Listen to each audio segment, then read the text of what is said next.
Hey guys, welcome back to Road to Dark Matter. This is a series where every time I get a gun gold, I'll post a video of my best class, tips, stats, and progression.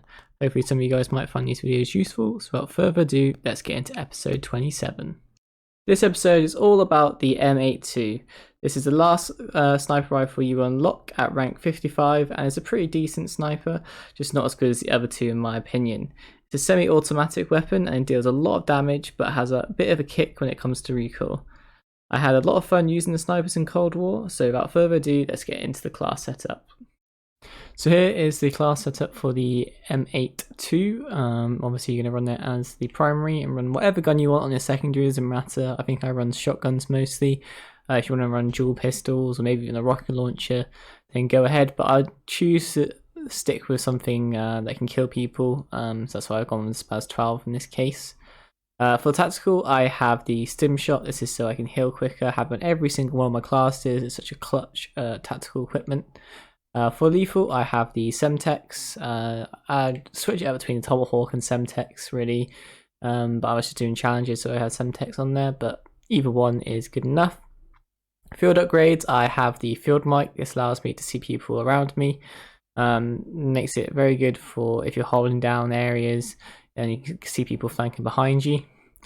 For the wildcard, I have perk greed, which allows me to have an extra perk from each of the categories. So I have flat jacket and tactical mask. Flat jacket allows me to take less damage from explosives, and tactical mask maximizes resistance to flashbangs and stun grenades. Perk 2, I have scavenger and quartermaster. Scavenger allows me to replenish ammo, and quartermaster allows me to recharge equipment over 25 seconds. So that's my stim shots. Perk 3, I have Ghost, which allows me to be undetectable by enemy spy planes whenever I'm moving, and Ninja, so I can be more quietly. It depends if you're going rushing around with a sniper. If you're not, maybe take off Ninja, put on Cold-Blooded, something like that, or maybe even Gun Ho. It's entirely up to you, but I still recommend Ghost on there and Ninja as the main ones.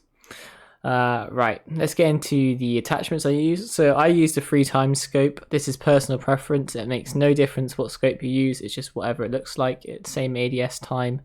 I just prefer the 3x scope. If you don't like that, you maybe take it off and use the default one and maybe put another attachment. But for the muzzle, I have the stabilizer. This reduces the idle sway. It does have a bit of idle sway, so it's a good attachment to have. Barrel, I have the 22.6 inch Tiger Team. This is for the plus 20% damage. Occasionally you're going to get the one hits, but with that extra 20% damage you'll get less of them, so that's a great attachment to have. Magazine, I run 7-round mag. The reason why I'm not going for any like speed mags or anything like that is the cons of aim down sight time. Snipers do take a little time to aim down sight, so definitely having that a bit, those minus 10 and minus 5% would be a massive negative to this gun, so keeping it at 7 rounds. Handle, I have the airborne elastic wrap, which allows me to aim down sight quicker and plus 90% flinch resistance and aim while going prone. Not as important as aiming on going prone, but that plus 12% aim down sight time, as I said, is very important to aim down sight.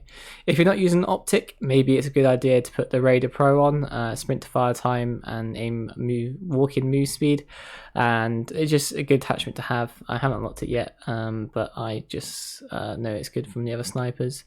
But yeah, if you're not using that, take off an optic, and if you're rushing around, then definitely the Raider Pad is a good choice to go for. Maybe even marathon stock if you don't want to have that minus 30% hip fire. Either one of those would probably be a good choice. For the camos, spray, you want to get 200 eliminations, nice and simple, comes naturally when you're using the gun. Stripes, get 50 headshots, it's only 50, aim for the head anyway with snipers, you get that definite one shot with this gun. You'll get it in no time. If you see someone standing still, take time, aim for the head, it's probably good practice to do that anyway, so you get more damage. Classic camo, you need to get 5 kills without dying 20 times. This may be a struggle for some of you if you do struggle staying alive with snipers, but just sit back, take like the main lanes of sight and just try pick people off and stay alive as long as you can. And if you notice you're on a streak, just try to play it safe and keep the streak going for as long as possible. Get 50 long shots, nice and simple one. You're going to be shooting people at long shot ranges anyway.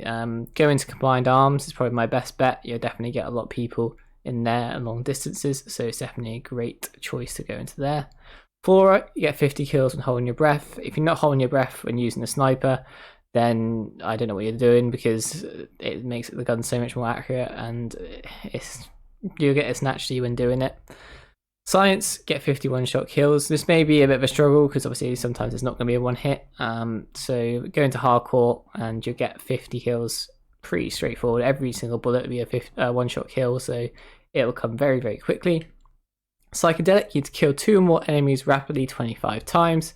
This one you may struggle with, but in hardcore, as you said, you can get a lot of collaterals, and you can also get a lot of one-shot kills, so you're not taking extra time to aim back to the same person. So maybe best go into hardcore for that. And then once you've done that, you get gold and diamond, best camo in the game, and then DM Ultra. So on to the challenge and progression part of the video. I am Prestige 7, level 275, played a total of 4 days, 11 hours and 41 minutes, and 819 games played. My win-to-loss ratio is 1.31, with 442 wins and 338 losses on a 0 win streak. My KD is 1.4. Once I start playing for real, it will definitely go up to 1.5, and hope to get that nuclear as well. As you can see, my personal highest kill streak is 29. So annoyed I didn't get the 30, but oh well, what can you do? So my top weapons are submachine guns for some reason, I'm not sure why. Probably just the longest to get there. But let's go into the stats of the M82. So let's try to find it. So it took me 708 kills to get this level to 53, and also get it all completed with the challenges. I have 55% accuracy and 23% headshot ratio, and 1.5 KD, which is pretty good for a sniper.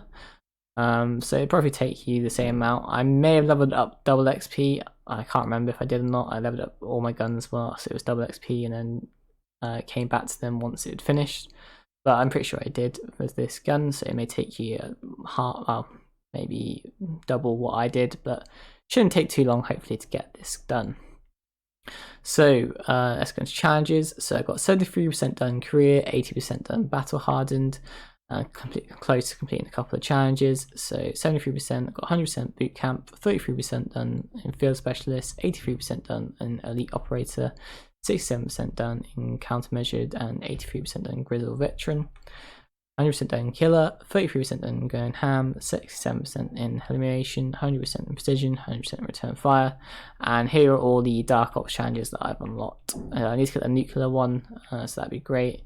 And I can get a couple more of the underwater ones, etc. And I probably won't aim for anything else, because all the rest are ridiculously hard, like getting a nuclear with every single weapon, or like most of the weapons in the game. So I don't want to look forward to that.